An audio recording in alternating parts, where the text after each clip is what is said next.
Halo semua, perkenalkan nama saya Vicky Sofia Salsabila dengan NIM 877980682 dari Prodi PGSD UPBJJ Jember Salut Wuluhan. Di sini saya akan menjelaskan materi tentang peran ontologi, epistemologi, dan aksiologi dalam membentuk dasar-dasar filsafat ilmu. Ontologi, epistemologi, dan aksiologi adalah tiga pilar utama dalam membentuk filsafat ilmu. Ketiganya berperan penting untuk memahami objek ilmu, objek kajian, metode perolehan pengetahuan, serta nilai-nilai yang mendasari penggunaan ilmu dalam kehidupan sehari-hari.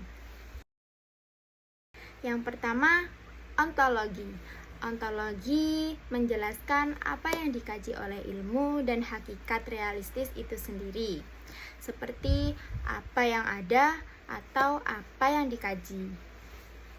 Itu menjadi fondasi awal karena menentukan yang dianggap nyata dan layak diteliti dalam suatu disiplin ilmu. Contohnya dalam pendidikan, ontologi mempelajari apa itu manusia dan apa itu pendidikan. Yang kedua, epistemologi. Epistemologi membahas asal-usul, metode, validasi pengetahuan, dan penguji kebenaran. Bagaimana kita tahu sesuatu itu benar?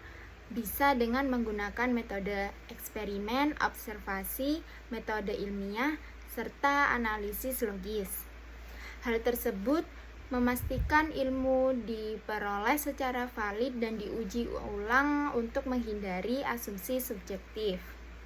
Contohnya dalam memahami rumah. Kita tahu sesuatu disebut rumah melalui pengamatan fisik. Ada dinding, atap, pintu, dan pengalaman sosial yaitu tempat tinggal. Yang terakhir, aksiologi. Aksiologi berkaitan dengan nilai etika dalam penggunaan ilmu di kehidupan. Untuk apa ilmu digunakan dan apakah penggunaannya benar atau tidak. Aksiologi memandu agar ilmu tidak hanya benar secara faktual tetapi juga bermanfaat dan bertanggung jawab, menghindari penyalahgunaan teknologi dan menekankan keseimbangan antara kemajuan ilmu dan nilai kemanusiaan. Contohnya dalam ilmu kedokteran, pengetahuan kedokteran digunakan untuk menyembuhkan dan menyelamatkan nyawa, bukan untuk merugikan pasiennya. Contohnya dalam kehidupan sehari-hari, adakah dengan kegiatan menanam bisa dilihat di sini bahwa ontologi apakah yang akan dikaji. Dalam kegiatan menanam, objek yang dikaji adalah tanaman itu sendiri.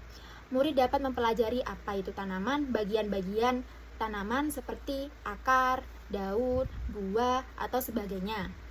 Juga tentang kebutuhan tanaman yang meliputi tanah, air, cahaya. Yang artinya ontologi di sini menjawab tentang apa yang dipelajari, yaitu hakikat tanaman sebagai makhluk hidup. Yang kedua, epistemologi. Bagaimana memperoleh pengetahuan? Murid tidak hanya diberi teori tetapi diberi praktik langsung menanam, mengamati pertumbuhan tanamannya setiap hari, mencatat perubahannya, seperti pertumbuhan, tinggi, jumlah daun, dan munculnya bunga ataupun buah. Di sini murid menggunakan observasi dan pengalaman langsung sebagai metode belajar. Epistemologi menjawab bagaimana murid mengetahui tanaman bisa bertumbuh melalui pengalaman, pengamatan, dan juga percobaan. Yang ketiga adalah aksiologi atau nilai dan manfaat. Dari kegiatan menanam, murid bisa belajar tentang tanggung jawab merawat tanaman, kepedulian terhadap lingkungan, juga pentingnya menjaga alam. Selain itu, tanaman yang sudah kita tanam itu tadi bisa dimanfaatkan, misalnya sebagai media penghijauan di lingkungan sekolah. Aksiologi menjawab untuk apa kegiatan ini, yaitu membentuk sikap peduli, disiplin, dan cinta lingkungan. Untuk itu, tiga konsep ini saling berkaitan dan tidak dapat dipisahkan. Ontologi menentukan apa yang dikaji, epistemologi menjelaskan bagaimana cara mengkajinya, dan aksiologi menentukan untuk apa hasil kajian itu digunakan. Tanpa ontologi, ilmu tidak punya objek yang jelas, dan tanpa epistemologi, ilmu tidak punya metode yang valid. Tanpa aksiologi, ilmu kehilangan nilai dan arah.